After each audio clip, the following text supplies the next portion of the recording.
ఆలోచన మేరకు గత సంవత్సరం ఏదైతే జరిగిందో ఇది మొత్తం పార్టీ పుట్టినటి నుంచి నేటి వరకు చూస్తే అత్యంత గడ్డు కాలం అని చెప్పక తప్పదు. ఎందుకంటే ఉద్యమంలో ఉన్నప్పుడు ఆనాడు కొన్ని ఎదురు దెబ్బలు తిన్నా, అక్కడక్కడ చిన్న సెట్ బ్యాక్స్ వచ్చినా తట్టుకున్నాం, నిలబడ్డాం. ఎందుకంటే ప్రజలు మనతో ఉన్నారు, ఉద్యమానికి ఉన్న శక్తి అట్లాంటిది కాబట్టి ఆనాడు తెలంగాణలోని సబ్బండ వర్ణం మన వెంట ఉన్నది అనే ఒక భావనతో అందరినీ జాగృతం చేస్తూ ఎప్పటికప్పుడు కదిలినాం. అల్టిమేట్గా కేసీఆర్ గారి దీక్ష, ఆ దీక్ష తర్వాత దీక్షా దివస్ రోజు ప్రారంభమై నవంబర్ 29 నుంచి తర్వాత తదనంతరం 9 డిసెంబర్ నాడు దీక్ష విజయవంతమై సఫలమై ఒక ప్రకటన మొట్టమొదటిసారి దశాబ్దాల పోరాటాల తర్వాత మొట్టమొదటిసారి వచ్చిన రోజును విజయ్ దివస్గా దాన్ని జరుపుకుంటా ఉన్నాం. దేశపతి గారు చెప్తుంటాడు ఎప్పుడు, దీక్షా దివస్ విజయ్ దివస్ లేకపోతే జూన్ 2 లేదు, నవంబర్ 29 డిసెంబర్ 9 లేకపోతే జూన్ 2 లేనే లేదు. అందుకే ఈ క్రమంలో వివిధ కార్యక్రమాలు తీసుకున్నప్పుడు బాలకృష్ణ గారు ఒక మంచి ఆలోచనతో వచ్చినారు. ఏమన్నారంటే, నాకు మొన్న అల్గనూరులో అన్న మీరు ఒక రోజు మా కళాకారులు, ఎందుకంటే ఉద్యమంలో వృత్తిలోకించిన వాళ్ళమే మేము, మాకు కూడా ఒక రోజు ఇచ్చి మాకు ఈ సంవత్సర కాలం ఏం జరిగిందనేది మేము కళారూపంలో మేము చూపెడతాం, దయచేసి తెలంగాణ భవన్లో ఏర్పాటు చేయించండి అని చెప్పి రసమై బాలకృష్ణ గారు ముందుకొచ్చి వారు స్పష్టంగా వారే అడిగిన దానికి కేవలం ఇక్కడ చంద్రశేఖర్ రెడ్డి గారు మన పార్టీ కార్యాలయము ఏర్పాట్లు చేసింది తప్ప ఇందులో మా పాత్ర పెద్దగా లేదు, వారే మొత్తం చేసి వచ్చినారు.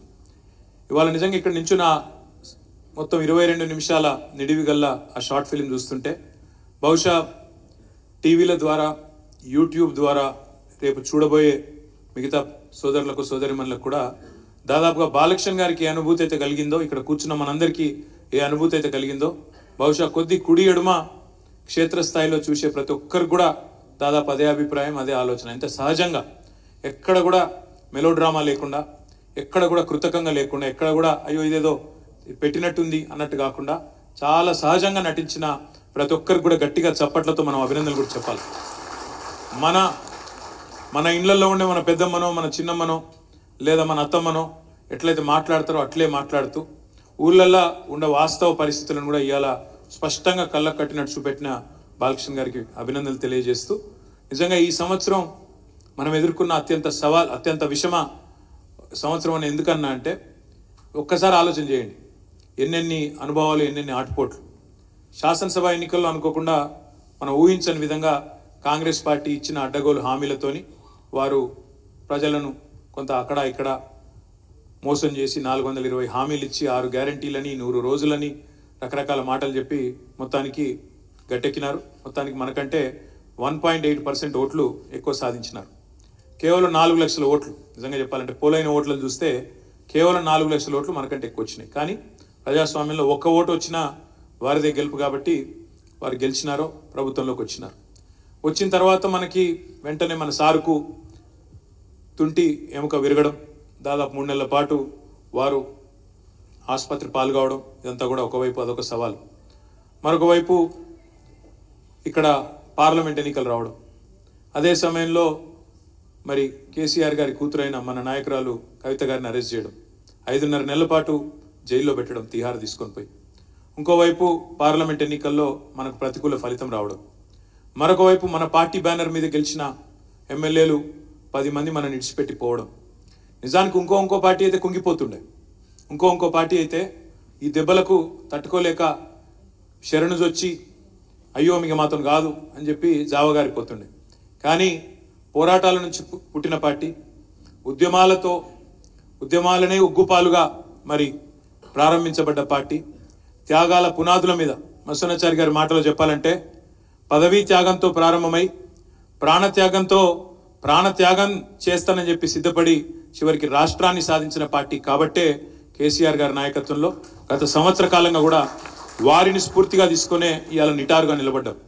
పొద్దున నాకు మన ఎమ్మెల్యే గారికి పేరు వద్దులే కానీ ఒక ఎమ్మెల్యే గారు అన్నగీనెవరో సర్వే చేసినట్ట సంవత్సర కాలం కాంగ్రెస్ పార్టీ పరిపాలన మీద అని చెప్పి ఆ సర్వే సంస్థ ఆయన తీసుకుని నా దగ్గరికి వచ్చినారు. దాదాపు 1:40 నిమిషాలు వారితో గడిపిన నేను. వారు చెప్తా ఉన్నారు, సార్ మీరు నేను చెప్పేది నమ్మరు, నేను మీకు ఆనాడు కూడా చేరుకునే ప్రయత్నం చేసిన ఎన్నికల సందర్భంగా.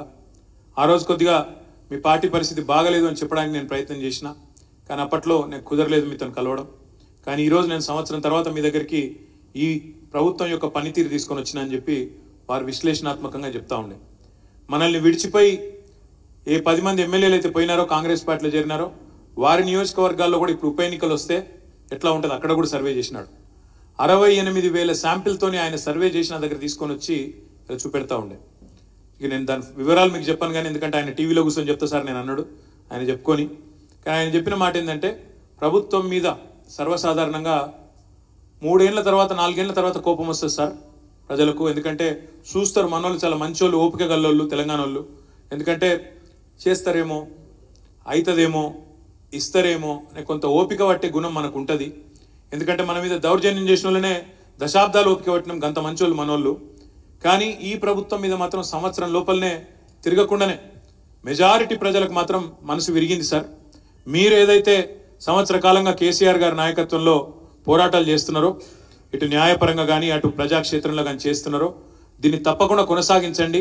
తప్పకుండా మళ్ళీ తిరిగి అధికారం కేసీఆర్ గారికి దక్కుతుంది, ఇది వాస్తవం అనే మాట వారు మనకు చెప్పిపోయినారు. అక్కడ మాట్లాడి ఇక్కడికి వచ్చే లోపల నిజానికి బాలకృష్ణ గారి ప్రోగ్రాం 11:30కు అనుకున్నాం.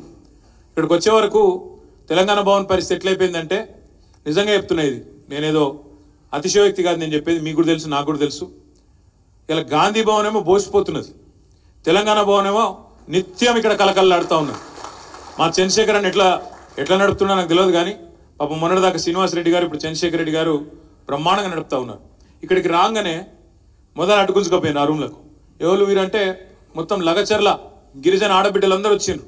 అన్న మా వాళ్ళు అరెస్ట్ అయ్యి 26-27 రోజులాయే, మరి ఇంకా బయటికి రాకపోయా, ఏమైతుంది అంటే మొత్తం మన లీగల్ సెల్, పాపం వాళ్ళు కూడా మా న్యాయవాద మిత్రులు ఇక్కడ ఉన్నారో లేదో కానీ